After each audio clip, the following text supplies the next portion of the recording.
Une fois mon projet terminé, il faut que je puisse le partager à mes utilisateurs et pour cela, il y a encore quelques manipulations à effectuer.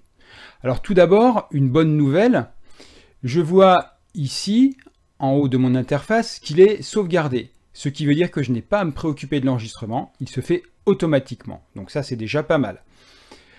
Ensuite, on voit ici qu'il est au stade brouillon, c'est-à-dire qu'il n'existe que dans mon compte. Il va donc falloir que je le rende accessible.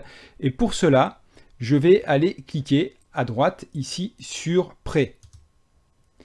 Comme je suis sur un compte gratuit, je n'ai qu'une seule option, c'est de rendre mon contenu public. Alors ce n'est pas un modèle réutilisable, donc je laisse cette option désactivée.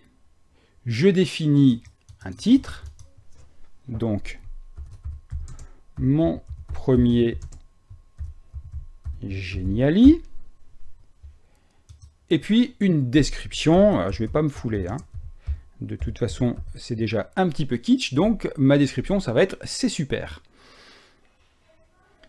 Et maintenant, je peux cliquer sur Prêt, et là donc je peux le visualiser, donc ça je vous laisserai faire, mais surtout, alors là je ne vais pas pouvoir le télécharger parce que c'est une caractéristique premium et je vous rappelle que j'ai un compte gratuit. Par contre, je peux le partager, donc ici je peux copier le lien et donc l'envoyer par mail ou par le mode qui me convient pour qu'on puisse y accéder directement. Je peux aussi l'insérer dans une plateforme LMS ou dans un site internet en copiant ici le code d'intégration. Je peux, si je le souhaite, envoyer par mail directement depuis Geniali en saisissant l'adresse mail de la personne à qui je veux l'envoyer. Et puis je peux aussi le partager directement dans mes réseaux sociaux préférés.